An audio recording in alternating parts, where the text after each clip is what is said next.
You're damn right, damn Addison Barger, and I'm going to tell you one thing right off the get-go. This is going to be a very short stream because I'm not looking to get banned from YouTube tonight because I damn well could. Let's get right to the fucking meat, the potatoes, and the gravy of the situation, and let's see what the fuck the Blue Jays did tonight. And I'm not going to pass blame to anyone that, well, Addison Barger might get it. But other than Addison Barger, I'm not gonna like poke too much fun at them. The fact of the matter is, we lost 9-6 tonight. It's shitty. We were up 6-1 after 4 frames, and that fucking sucks. That sucks. But the fact of the matter is, I'm not gonna blame Addison Barger. I'm not gonna. It wasn't 6-1 after 4. Never mind. It was 6-1 after 3 frames. And by 3 frames, I mean 4 frames. No, it was 3 frames. We were up 6-1, but man, we were up 6-3 after 3. Try to do some math here, Sage. Let me do a little bit of math. So this is where I don't like what some of the narratives are saying. Oh, the Jays blew like the biggest lead ever in an elimination game. Okay. 6-1's not that big of a lead in the fucking second inning. It's really not a big lead. Now, I do feel that there was a momentum swing that did go to New York when Addison Barger dropped a ball that he should not have dropped that ball. Let's be honest with us. That would have put Mason Fluharty in really good position for 2 outs. Instead, it ends up being a 3-run shot by Aaron Judge. I mean, I'm not an idiot. I am a realist, but at the same time, I can't say that's what cost the Blue Jays the game, because for fucking 6 innings, we failed to score a run. So with or without that error, you can't tell me the Yankees wouldn't have come back and won. I mean, what if Aaron Judge hits a home run with 2 outs? I don't fucking know. It was a bad drop. It looked like one of Sage's wide receivers and, OJ's juicery out there trying to make a catch. Just doesn't happen. I can't believe he dropped it. It was absolutely terrible. It is dropping the ball to the nth degree. But again, it's baseball. We got to Carlos Rodon. I was super pumped about that. Like, Carlos Rodon did not have a very good game. 6 earned runs, 2 1/3 innings. That's not very good for Rodon. At the same time, I did expect better from our starter, Shane Bieber.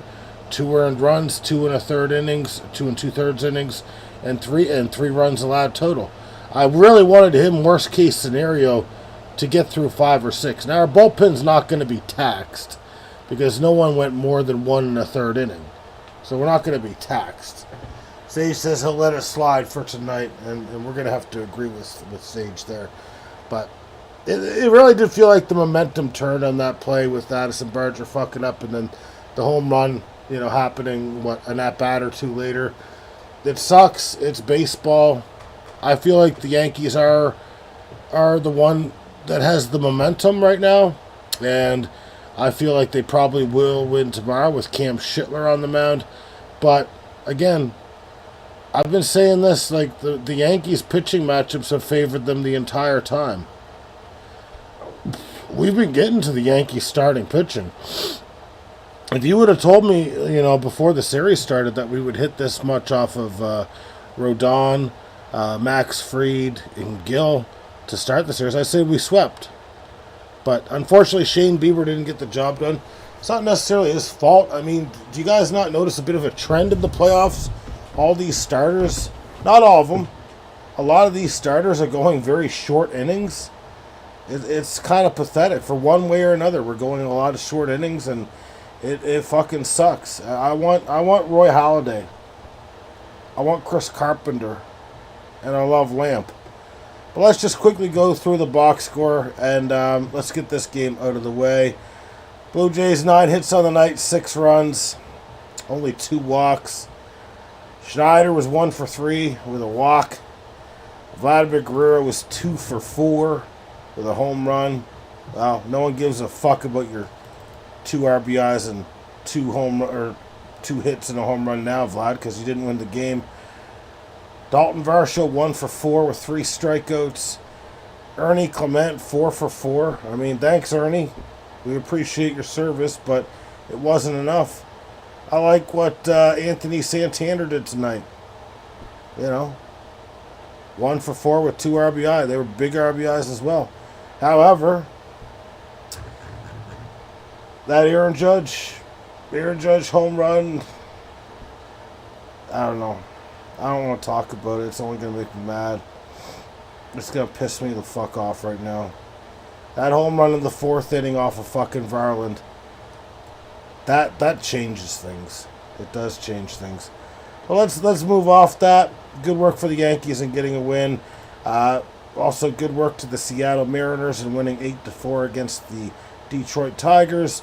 I did like this pitching matchup, and I do like Seattle to win the series.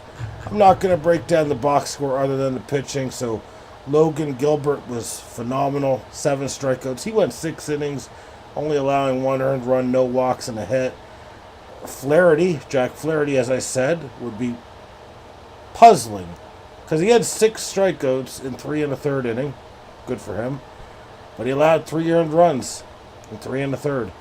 So that's kind of the difference right there. And then, of course, the bullpen, Herder, Montero, Hanife, they all let her run at least, except for Montero didn't. Montero didn't let her run. Well, he let it run, but it was unearned, so I'm right.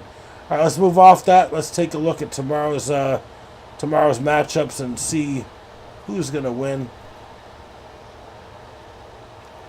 So you got this Mize guy at home, 14-6, 3.87 ERA in the regular season against Bryce Miller. Bryce Miller is a guy I brought in late in the year, much like Shane Bieber in my fantasy league.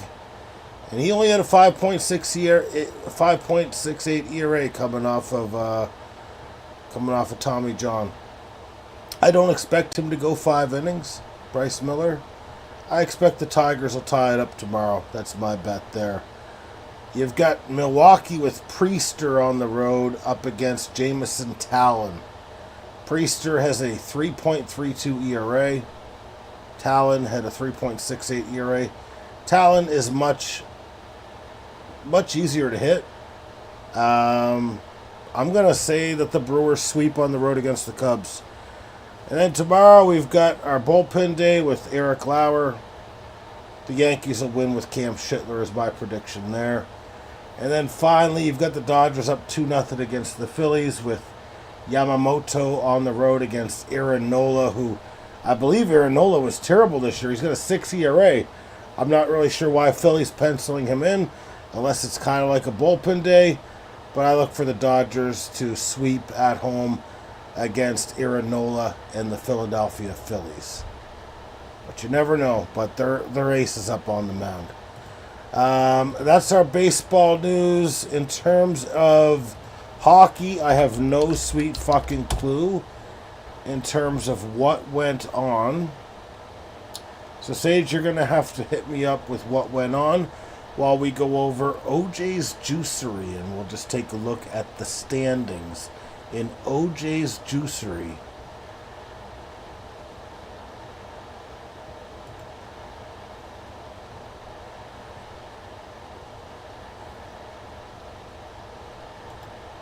Okay. Shut the fuck up, Yahoo. I fucking hate you.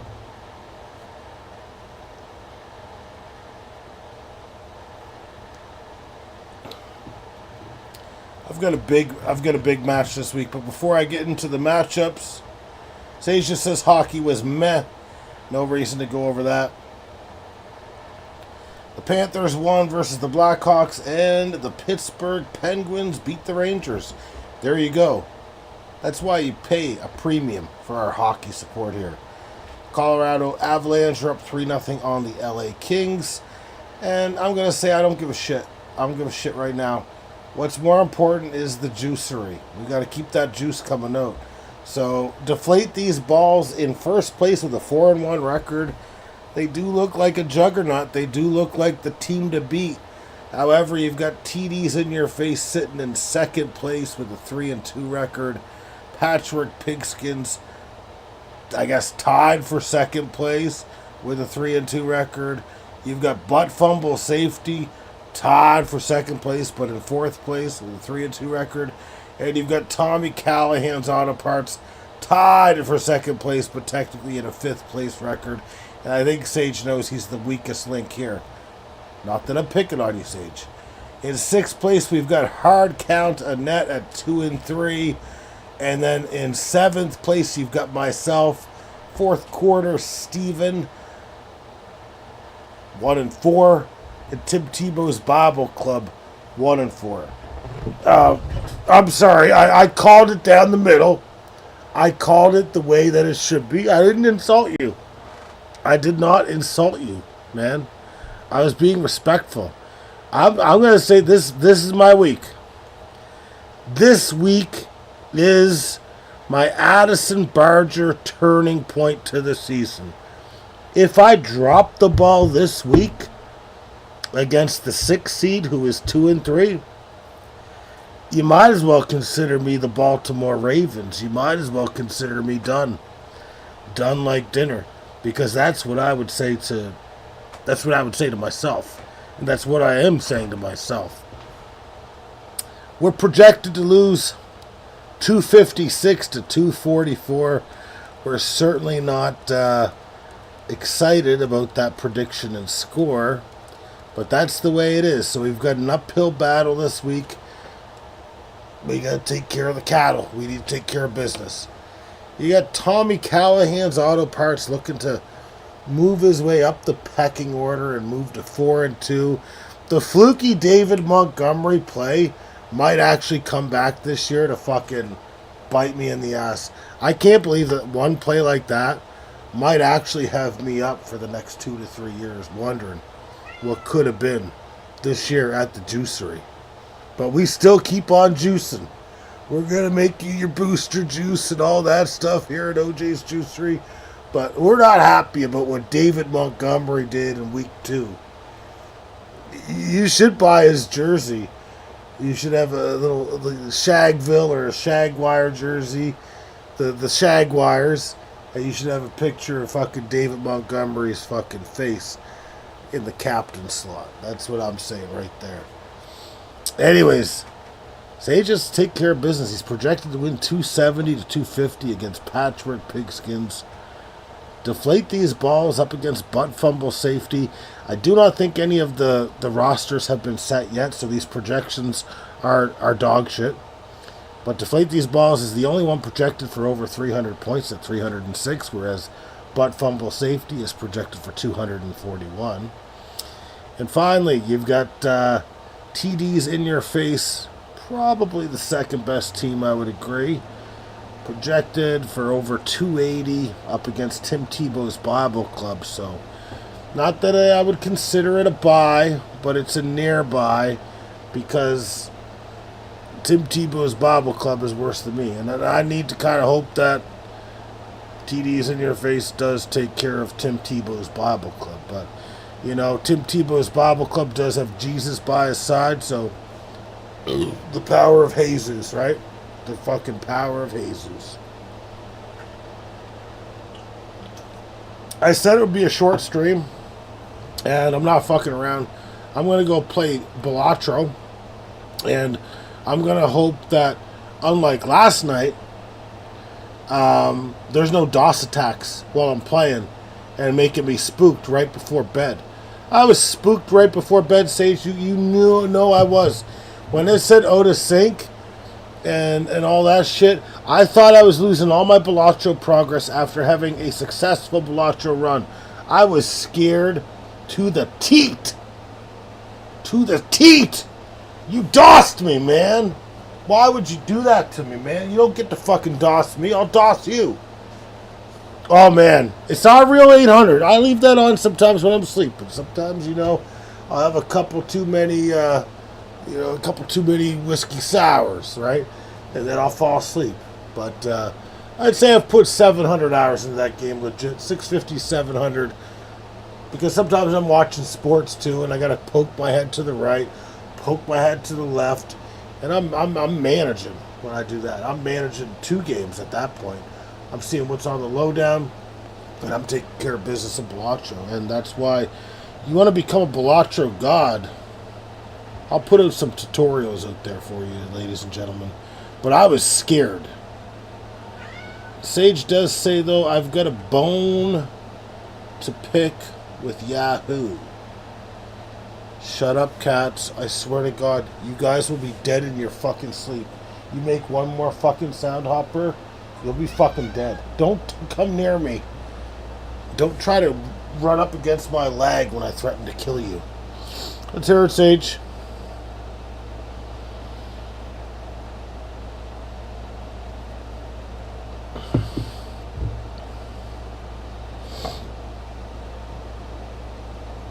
What's the point of having a player with a DB/S designation but cannot play CB? Yeah, it has to be CB or S for them to hit the position. I think the DB designation, though, is for their other, like, there are some leagues that just go with a straight defensive back. So we're one that's a little bit more specified.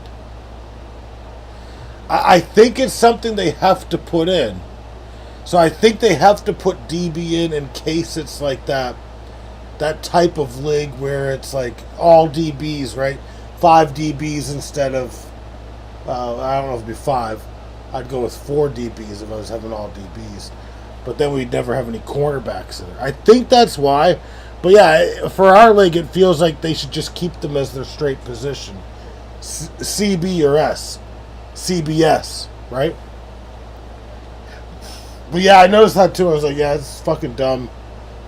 But that was the best conclusion that I was able to come up with. So you're welcome for the genius that I just imparted onto you. Alright, we'll be back at it tomorrow. Jays are probably going to lose the series. Who gives a fuck? It's been a great season regardless. It'll help me get into fucking off-season mode, and that's all there is to it. There you go. One commissioner helping another commissioner. Clearly one commissioner is smarter than the other. And I'm not saying which is which. I'm just saying one commissioner helped the other commissioner, and they seem to be the smarter commissioner. Am I wrong? Am I wrong, Sage? Am I wrong? You know, Sage, I think you're about as smart as Addison Barger was on that play. Sage. I think you're about as smart as Addison Barger was on that play. Take it as you will. Need to wait for the reaction here before we get going. I helped you like a hamburger helper.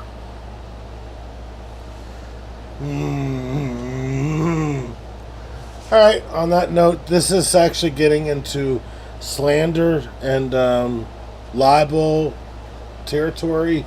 I don't want my team defamed. I dropped my team like Addison Barger. Okay, yeah, I didn't have Addison Barger drafting the team, okay? Contrary to fucking popular belief, you need to fuck yourself, Sage. That was unfit, and that crossed the fucking line, and I want you to give yourself a fine. I want yourself to give yourself a paid vacation for 2 weeks. That's all I'm asking. A paid vacation for 2 weeks. I don't want to hear it. I don't want to fucking hear it. I'm out of here. This shit, you know, I'm getting too old for this shit. I come in here every night, and I'm a damn professional. And I've got all these trolls under the bridge coming for my fucking knees. You know what? It doesn't feel so good anymore to be living in a van down by the river with all these fucking trolls under the bridge. That's all I have to say. That's all I have to fucking say. Alright, we'll be back at it tomorrow. I'm playing Bellotro. That's what I'm doing tonight. Everyone have a good night. Sage, you have a good night, even though you're a fucking asshole. And we'll reconvene tomorrow. And the van is getting flooded. You're fucking right about that. The van is fucking flooded. Good night, man. Good night, everyone. See ya.